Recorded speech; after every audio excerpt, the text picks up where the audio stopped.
Assalamualaikum sahabat kebaikan. Yuk beramal bersama Yayasan Amal Mata Hati yang bergerak di bidang dakwah, pendidikan, sosial, dan kemanusiaan. Titipan kebaikan bisa Anda salurkan melalui nomor rekening berikut ini. Bismillahirrahmanirrahim. Assalamualaikum warahmatullahi wabarakatuh. Alhamdulillahilladzi hadana lihadza wa ma kunna linahtadiya laula an hadanallah. Asyhadu an la ilaha illallah wahdahu la syarikalah wa asyhadu anna Muhammadan abduhu wa rasuluhu alladzi la nabiyya la rasula ba'dahu amma ba'd. Sahabat amal mata hati yang dirahmati Allah, alhamdulillah kembali dipertemukan di dalam program Kamal Kajian Amal Mata Hati, sebuah program dari Yayasan Amal Mata Hati melalui channel YouTube Yayasan Amal Mata Hati bersama saya Kuna Rahmat, Ketua Yayasan Amal Mata Hati. Dan ini adalah kajian fikih pada pertemuan yang ketiga. Untuk pertemuan ketiga ini, insya Allah yang akan kita bahas adalah terkait dengan istinja, istijmar, dan adab qada hajat ya. Jadi istinja yaitu bersuci dengan air, ya. Kemudian istijmar ini bersuci dengan batu. Ya. Kalau adab qada hajat artinya adalah adab di dalam menunaikan hajat. Dan di antara keindahan Islam adalah mengatur seluruh sisi kehidupan kita. Ya. Semuanya diatur oleh Islam ya. Tidak hanya ibadah-ibadah yang bersifat besar gitu kan, tapi perkara-perkara yang ya seperti ini juga ini ada aturannya. Inilah yang menjadikan Islam itu sebagai agama yang syamil, ya, sempurna. Syamil meliputi kemudian kamil, ya, kamil sempurna. Nah, oleh sebab itu maka sahabat, insyaallah pada kajian fikih kali ini kita akan membahas terkait dengan hal-hal yang terkait dengan toharoh ya. Toharoh, istinja, istijmar, dan adab qada hajat. Baik, dan sahabat juga bisa akses untuk artikelnya di amalmatahati.id ya, di Hazanah Ilmu Kajian Fikih. Baik, kita mulai. Istinja, istijmar, dan adab qada hajat. Baik, kita mulai. Bismillahirrahmanirrahim. Hukum istinja dan istijmar. Ya. Istinja ya, adalah membersihkan kotoran yang keluar dari kubul dan dubur ya. Kalau kubul itu dia adalah bagian depan ya. Kalau dubur itu bagian belakang. Ya. Jadi ini istilah yang memang lebih banyak digunakan dalam hazanah ilmu fikih, yaitu kubul dan dubur. Kubul bagian depan, kalau dubur bagian belakang. Menggunakan apa? Media pensuciannya yaitu menggunakan air. Itu. Nah, sedangkan istijmar adalah membersihkan kotoran tersebut dengan menggunakan benda padat. Nah, ini, ya. Benda padat yang suci dan bisa menyerap. Nah, ya. Menyerap seperti batu, tisu, atau kayu. Ya. Kalau di masa lalu ya tentu batu ya. Batu. Kalau sekarang mungkin ada tisu ya, seperti yang ya banyak diaplikasikan di negara-negara barat ya. Kalau di negara barat itu di sana itu pakai tisu ya, pakai tisu tapi teka bayangnya ku orang namun pakai tisu gitu asa kumaha kita asa barinjan gitu nya ya bersuci dengan tisu gitu ya. Nah ya, atau kayu, nah ini juga saya jarang dapati lah ya kalau ini dengan kayu. Tapi juga ada media yang terlarang untuk digunakan istijmar, di antaranya adalah tulang binatang, itu nggak boleh. Kemudian juga benda yang tajam seperti kaca nggak boleh digunakan untuk istijmar ya. Jadi kalau di kita kan umum ya, karena kita tinggal di Indonesia gampang lah ada air gitu kan, istinja saja. Istijmar ini di daerah-daerah yang memang kekurangan air. Nah, kayak di daerah Afrika ya, kan di kita nih di website kita itu kita sudah membahas daerah Afrika ya, dan banyak sekali ternyata daerah-daerah di Afrika yang memang kekurangan air itu ya. Jadi ya bersyukurlah kita hidup di negara Indonesia gampang caimahnya. Ya, nah sahabat ya, hukum istinja atau istijmar adalah wajib dilakukan setelah buang air besar maupun kecil ya, jika masih ada sisa najis itu. Hal ini sebagai bentuk menjaga kebersihan dan kesucian sebelum menjalankan ibadah seperti sholat. Ya, jangankan mau sholat ya, kalau setelah buang air besar tidak bersuci gimana ya rasanya kan nggak nyaman gitu kan. Nah, bau badan. Nah, seperti itu. Dari Anas bin Malik radhiyallahu anhu beliau berkata, "Kana Rasulullah sallallahu alaihi wasallam yadkhulul khala fa ahmilu ana wa gulamun nahwi idawatan min ma'in wa anazatan." Fal yastanji bil ma. Nah, ini. Ya, jadi ini hadisnya. bersumber dari Anas bin Malik radhiyallahu anhu, beliau sallallahu alaihi wasallam berkata, karena Rasulullah atau bukan ya, ini dari Anas ya, Anas bin Malik. Jadi Anas bin Malik yang berkata, karena Rasulullah sallallahu alaihi wasallam adalah Rasulullah SAW yadkhulul khala. Beliau masuk ke dalam khala ya. Khala itu tempat menyendiri gitu ya. Khala itu apa? Tempat menyendiri. Ya kan kalau di kamar mandi pasti sendiri ya. Nah, antum segan pernah minta ditemenin kan enggak ya. Nah, khala itu tempat menyendiri ya. Nah, yadkhulul khala fa ahmilu ana ya wa gulamun nahwi idawatan min ma'in wa anazatan. Nah, lalu aku dan seorang anak lain ya membawa air ya, dalam wadah dan tongkat pendek. Lalu beliau beristinja dengan air tersebut. Nah, jadi jelas ya sahabat, yang dinamakan dengan apa? Yang dinamakan dengan istinja itu apa? Yaitu at-thaharatu bil ma. At-thaharatu bil ma. Gitu. Kalau yang dinamakan dengan istijmar apa? Yaitu at-thaharatu bil jamadat ya. Wa minha asyajarah. Bukan al al hajar ya. Di antaranya dengan apa? Dengan batu gitu ya. Nah, begitu. Baik, yuk. Alat istinja yang diperbolehkan. Alat istinja yang diperbolehkan ada dua jenis ya. Yang pertama air ya, dan ini yang paling utama ya, dan paling afdol untuk istinja karena bisa menghilangkan najis secara sempurna betul ya. Walaupun di negara kering sekalipun ya seperti di Saudi Arabia itu, kalau air mah banyak ya, karena di sana kan dengan proses ini namanya desalinasi. Desalinasi air laut itu ditawarkan ya. Yang ditawarkan ditawar-tawar bukan. Dibuat jadi tawar maksudnya ya. Nah, kemudian bisa digunakan untuk minum gitu, untuk minum, mandi dan sebagainya gitu. Jadi tenanglah kalau antum berangkat umroh atau haji juga nggak akan kekurangan air di sana. Air melimpah yang banyak gitu. Apalagi kalau di negara kita ya, air alhamdulillah banyak gitu. Nah, kemudian yang kedua benda padat ya, yang suci. Nah, ini istijmar seperti batu, tisu atau benda padat lainnya yang tidak najis. Bisa menyerap dan tidak dihormati. Nah, ini juga ya gair mukarrom. Gair mukarrom. Jadi tidak dihormati ya. Gitu. Bukan makanan, bukan kertas berisi tulisan ilmu, ya minimalnya menggunakan 3 batu ya atau benda serupa atau lebih jika belum bersih. Nah, jadi bisa 3 batu atau batu yang memiliki sisi 3 gitu. Itu ya untuk istijmar ini.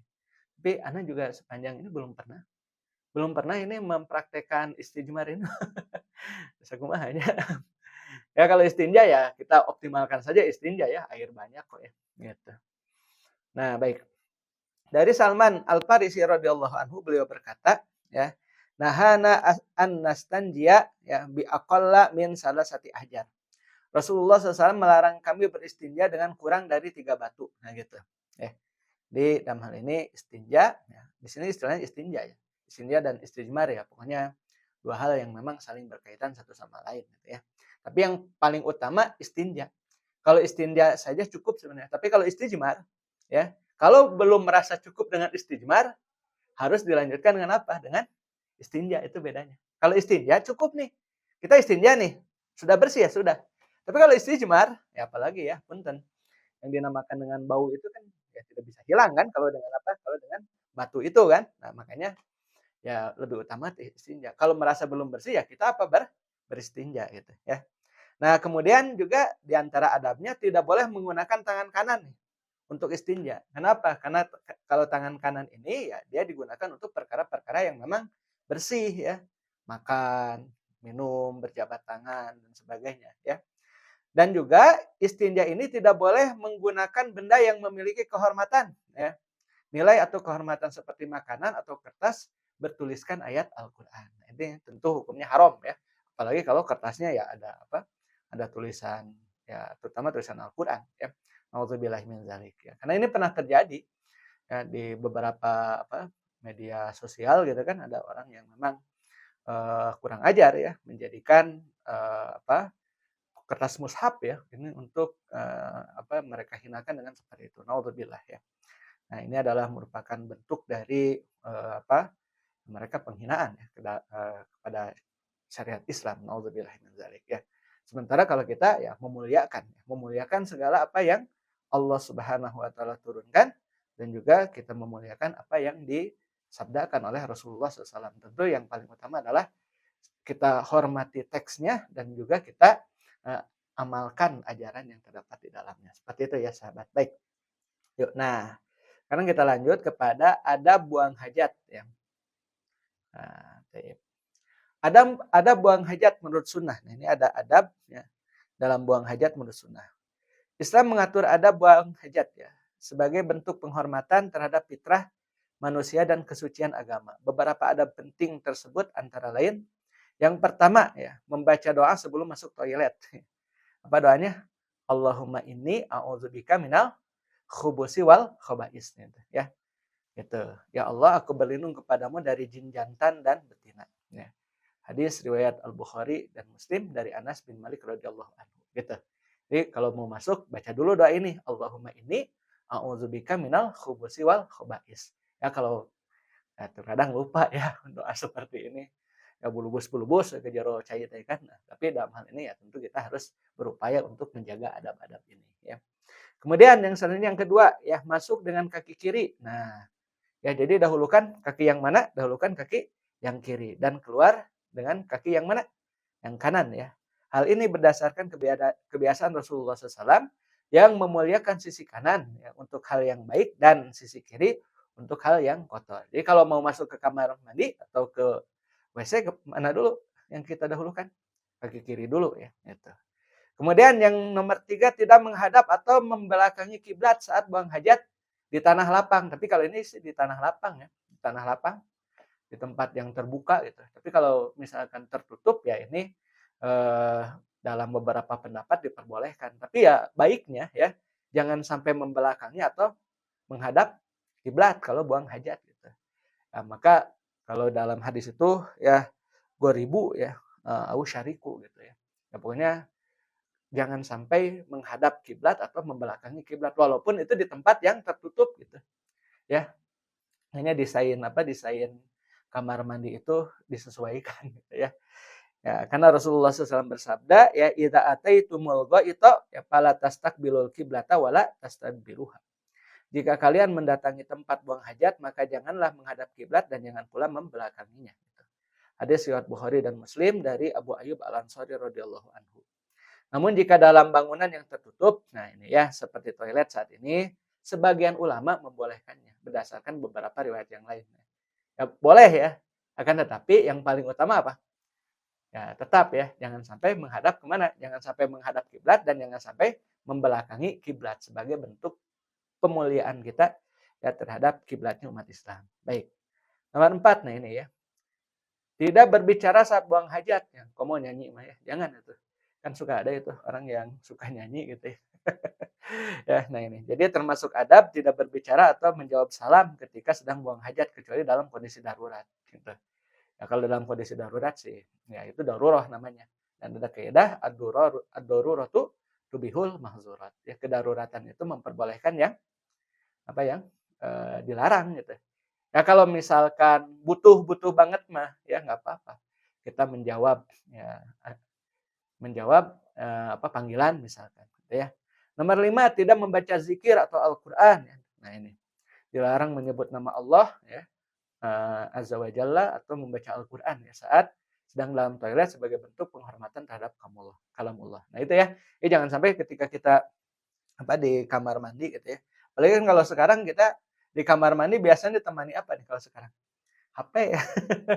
Ya, nah gitu, ditemani HP ya. Nah, jadi jangan sampai HP-nya juga membuka hal-hal yang yang suci gitu ya. Maksudnya seperti Al-Qur'an atau hadis jangan gitu ya. Ya sekarang kan begitu biasanya orang sambil di kamar mandi kalau dulu mah koran gitu kan. Nah, kalau sekarang kan biasanya sambil buka HP itu ya. Nah, gitu. Ya tapi dalam hal ini perkara yang sebenarnya lebih baik dihindari ya karena memang akan menyebabkan ya jatuh ke dalam kemakruhan gitu ya. Baik. Larangan-larangan saat buang hajat. Nah, buang hajat di tempat umum, tempat berteduh atau sumber air. Nah, ini. Ya dari Abu Hurairah radhiyallahu anhu, Nabi SAW bersabda, "Ittaqul ya la inain ya alladzi yatakhallab fi tariqin nas ya au fi zilalihim au fi zillihim." Jauhilah dua perbuatan yang mendatangkan laknat yaitu buang hajat di tempat orang berjalan ya dan tempat berteduh mereka. Hadis riwayat Muslim. Ada. Di beberapa negara yang sanitasinya kurang baik itu suka terjadi. Buang air besar di mana aja kan, ya. Ya kalau ini lihat aja di YouTube lah, saya nggak mau nggak berani bilang nama negaranya ya. Tapi banyak itu yang mereka buang hajat ya, buang air besar di jalan, ada itu, ya. Sampai para YouTuber yang biasa yang biasa ya yang tinggal di sana juga mengkritisi terkait dengan hal tersebut ya, sanitasinya kurang bagus ya.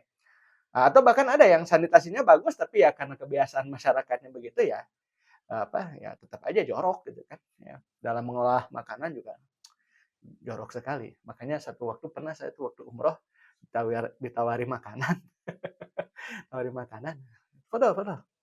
Aduh, tapi agak ini juga ya, agak gimana gitu ya, karena tahu kebiasaan bangsanya seperti itu.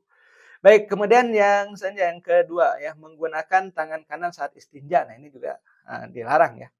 Idza tamassaha ahadukum ya fala yatamassah biyaminih. Jika salah seorang dari kalian beristinja, janganlah ia beristinja dengan tangan kanannya. Hadis riwayat Bukhari dan Muslim dari Abu Qatadah radhiyallahu anhu. Ya, kemudian misalnya menghadap atau membelakangi kiblat di tanah lapang. Nah, ini juga yang tadi sudah saya terangkan. Kemudian yang keempat, membawa benda yang terdapat nama Allah atau ayat Al-Qur'an ke dalam toilet. Nah, maka kalau kita bawa HP sekalipun ya, walaupun ya hukumnya lebih baik dihindari gitu ya. Ya kalau misalkan ini jangan sampai membuka aplikasi-aplikasi yang memang, di dalamnya ada Al-Qur'an atau hadis gitu ya. Kalau kita sedang berada di mana? Sedang berada di toilet gitu, ya. Baik, penutup ya. Ada buang hajat dalam Islam bukan sekadar ya urusan kebersihan, tetapi juga bagian dari ibadah Islam ya, memuliakan manusia bahkan dari hal yang dianggap sepele dengan mengajarkan tata cara bersuci yang lengkap dan mulia. Menjaga kesucian diri adalah awal dari kesucian hati dan ibadah kepada Allah Subhanahu wa taala. Nah, oleh sebab itu sahabat ya, kita berupaya menjaga kebersihan diri dan juga kebersihan hati kita semua ya.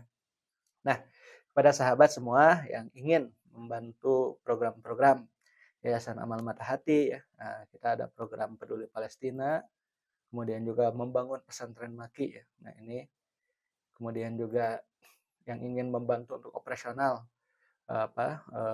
rutin ya pesantren Maki juga silahkan. Yang ingin ikut untuk program sosial dan kemanusiaan juga silahkan ya.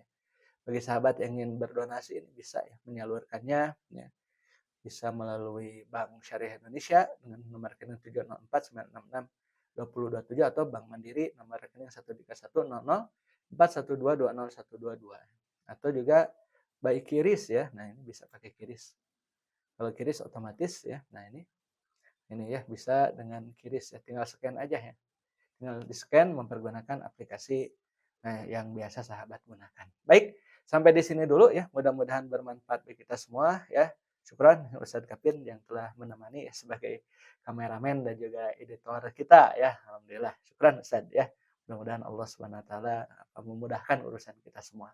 Ala kulli hal, saya Kurnia Ahmad undur diri. Subhanakallahumma bihamdika asyhadu an la ilaha illa anta astaghfiruka wa atubu ilaik. Assalamualaikum warahmatullahi wabarakatuh.